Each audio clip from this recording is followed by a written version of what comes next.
Mr. Chancellor, it is my great pleasure to present to you Dr. Maria Klawe, distinguished mathematician and computer scientist, pioneer in teaching innovations in science and engineering, and a leader in advocating for the role of women and minorities in science and engineering. Dr. Klawe is the president of Harvey Mudd College in California. Prior to this position, she served as professor and dean of engineering and applied science at Princeton University, as dean of science at University of British Columbia, and as a research scientist and manager at IBM Research Almaden.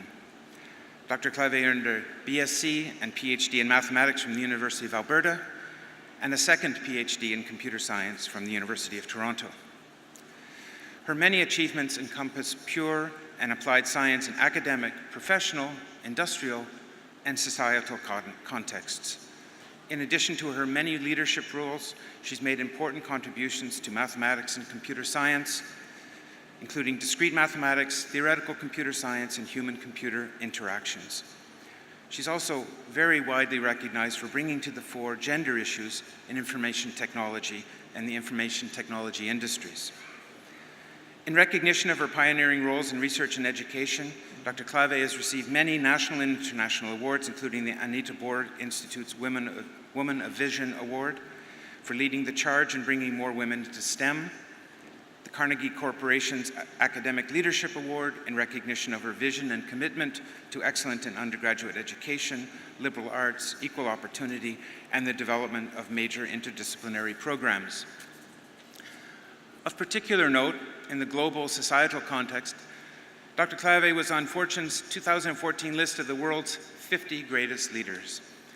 This list included Angela Merkel, Bill Clinton, Bono, Christine Lagarde of the IMF, Jeff Bezos of Amazon, Tim Cook of Apple, and Malala. The conferral and acceptance of an honorary doctorate is a reflection of shared values of the most profound nature.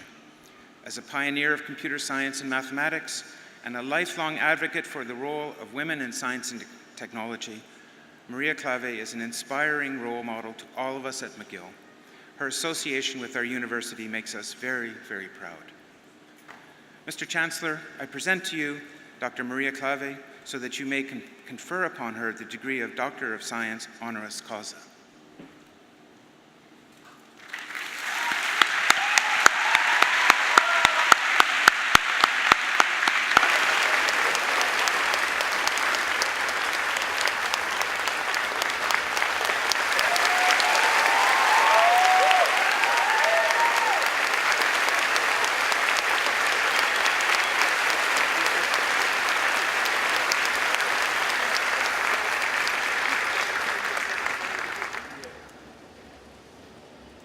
It's now my special honor to invite Dr. Maria Klawe to deliver the convocation address. Dr. Klawe.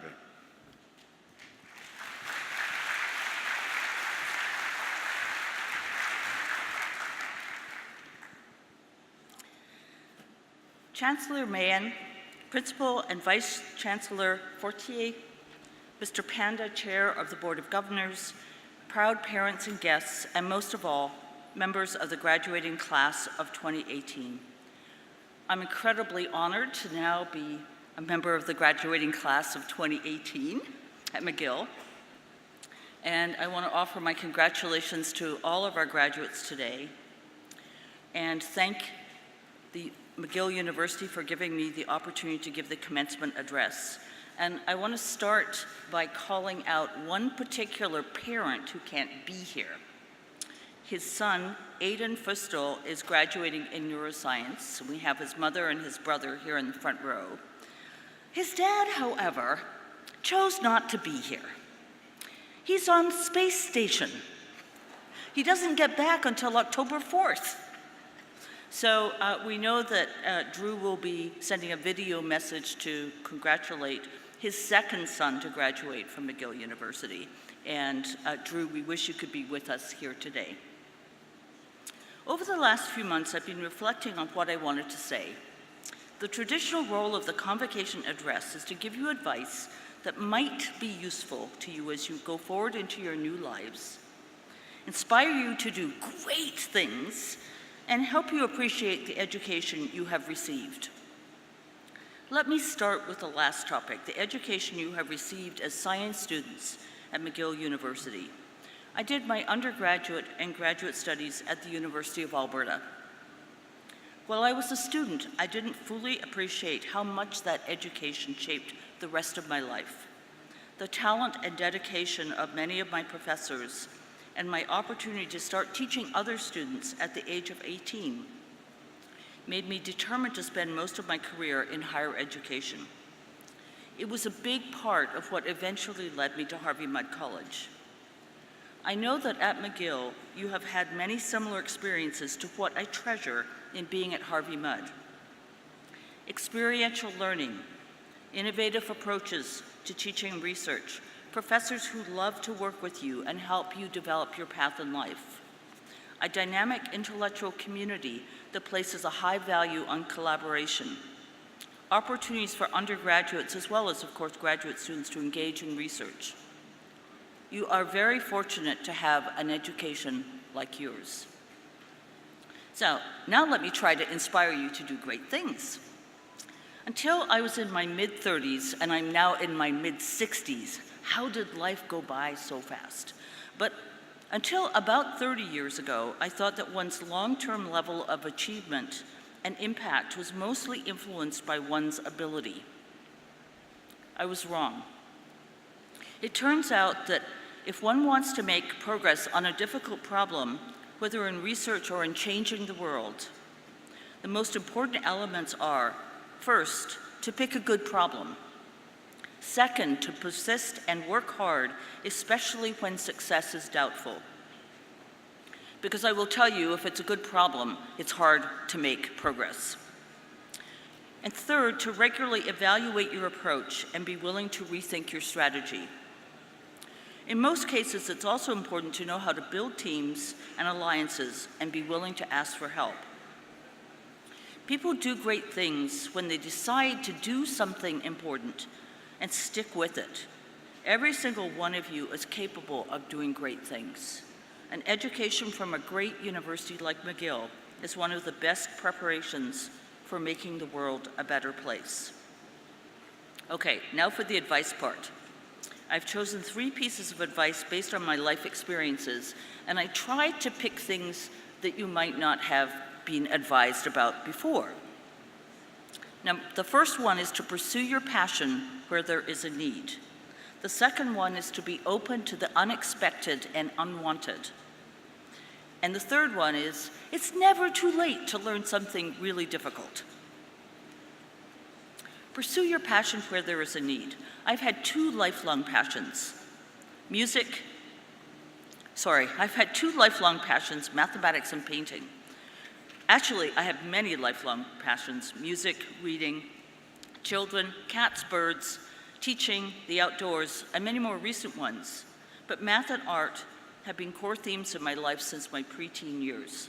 When I was doing my PhD at the University of Alberta, I was sure my career would be as a math professor at a Canadian university. It never happened. There are only a couple of academic openings for pure mathematicians in Canada the year I graduated. I didn't get either of them. I did get an assistant professorship at a university in Michigan, and I took it, but I hated it, mostly for lifestyle reasons. No ethnic restaurants, no foreign movies, no bookstores, no boyfriends, and no other Canadians. By chance, I discovered that some of the mathematicians whose research I respected were professors in computer science rather than math departments. And in fact, the person that I discovered was a Stanford faculty member in computer science whose research in graph theory I knew well, and who happened to be in Canada because he was on sabbatical at McGill. Unfortunately, I knew nothing about computer science. I decided to do a second PhD, and in the fall of 1978, 1 year after completing my PhD at the University of Alberta, I started as a graduate student at the University of Toronto. My plan was to complete the course requirements in my first year and to write my thesis in the second. After 5 months at the U of T, I was being asked to apply for faculty positions in computer science departments across Canada. When Toronto heard that I was interviewing for positions elsewhere, they demanded that I apply to their department. I did, and in the fall of 1979, I started as an assistant professor in computer science. Since then, I have spent much of my research career working on math problems related to computer science. The point of this story is I wanted to do mathematics at a time when the world needed computer scientists. I've ended up being both a mathematician and a computer scientist, and being truly passionate and feeling extraordinarily lucky to be a member of both disciplines. What about that passion for painting? After receiving my PhD, I kept on painting watercolors, but I hid it from everyone but my closest friends and family until I turned 40. I thought it was hard enough to be taken seriously as a female researcher in math and computer science without having people know that I was an even flakier person because I was an artist as well. On my 40th birthday, I came out of the closet. I framed and hung 14 paintings in my home and office. 20 years ago, so 1998, I started painting at meetings, board meetings, conferences, workshops, because so many of them happened on weekends, and weekends were my painting time. Quite surprisingly, I found that this made me a better participant at meetings because paintings kept me from talking too much. And indeed, those people who've been in meetings with me while I'm painting and when I'm not painting will verify that I am a much better participant when I'm painting. I paint literally all the time. I paint everything: landscapes, abstracts, portraits, pets, whatever. So, second piece of advice: be open to the unexpected and unwanted. The afternoon that I met my husband of 38 years and the center of my life, Nick Pippinger, was the same day that I swore off men for all time in the morning. By the way, he was a guest speaker that I was hosting at the University of Toronto, a very well-known computer scientist who was at that time at IBM Research. And literally, we were engaged to be married within 6 weeks of his seminar. As somebody said to me yesterday, it was a really good seminar. When I was approached about the opportunity of being president at Harvey Mudd College, I was pretty sure I didn't want the job. Ditto for Dean of Engineering at Princeton, Head of Computer Science at UBC, and joining IBM Research in San Jose. Yet each of these unwanted opportunities ended up being one of my best choices in my life, especially marrying Nick. Okay, number 3, it's never too late to learn something difficult. You're probably wondering why I would tell you this when you've just completed an intense period of learning. Even at your age, there are some things most people think it's too late to learn, or at least too late to learn to be really good at. Playing a musical instrument if you didn't start as a kid. Learning abstract math if you weren't good at math in high school. Well, most people are wrong. If there's something you're interested in learning, it's never too late. It just might take you longer than people who started at a younger age. 12 years ago, okay, so 12 years ago, I guess I was 55 at the time, I decided to learn to ride a skateboard.